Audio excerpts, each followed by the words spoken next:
ഏതിനെങ്കിലും ഒന്നിനെ കൊന്നിട്ടാണ് എന്തോ അവരിനി നമ്മളെ ഇവിടെ നിന്ന് ഇറക്കുന്നത്. അത്ര വിഷമമുണ്ട്. ഇവിടെ ഇഷ്ടംപോലെ കുട്ടികളുണ്ട്. എനിക്ക് കുട്ടികൾ ഇല്ല, എൻ്റെ ചെറുകുട്ടികളെല്ലാം പേടിച്ചാണ് അവിടെ പോയി താമസിക്കുന്നത്. കാര്യം ഇവിടെ ഒന്നുകൊണ്ട് ഒരു ട്യൂഷന് പോകാൻ പറ്റില്ല, പള്ളിക്കൂടത്തിൽ പോകാൻ പറ്റില്ല. നിങ്ങൾക്ക് മനസ്സിലായല്ലോ. അപ്പം ഇതിൻ്റെ ഒരു അവസ്ഥയിൽ വാടക കൊടുത്താണ് റോഡിനക്കരുത്. ജനിച്ചു വളർന്നത് ഇവിടെയാണ്. ഈ കാടായിരുന്നു ഇവർക്കെല്ലാം. പക്ഷേ ഇന്ന് അങ്ങനെയല്ല. പതിറ്റാണ്ടുകളായി ഇവർ താമസിക്കുന്ന ഈ ഭൂമിയിൽ നിന്ന് ഇറങ്ങാൻ തയ്യാറാണ് എന്ന് ഇവിടുത്തെ ജനങ്ങൾ നിറകണ്ണുകളോടെ പറയുന്നെങ്കിൽ കാരണം വ്യക്തമാണ്. വന്യജീവികൾ അത്രത്തോളം അവരുടെ ജീവിതത്തെ പ്രതിസന്ധിയിലാക്കിയിരിക്കുന്നു. കുളത്തൂപ്പുഴ ഡാലിയിൽ വനത്തോട് ചേർന്ന് 34 കുടുംബങ്ങളുണ്ട്.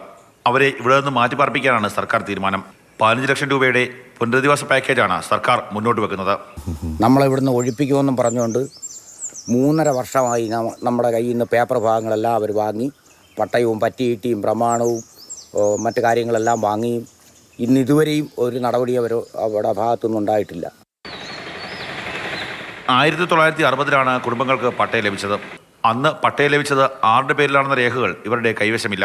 അതുമൂലമാണ് പുനരധിവാസം വൈകുന്നതെന്നാണ് റവന്യൂ വകുപ്പിന്റെ വിശദീകരണം. ക്യാമറമാൻ ഷാനാസ് ഫരീദിനൊപ്പം കണ്ണൻ നായർ, മാതൃഭൂമി ന്യൂസ്, കൊല്ലം.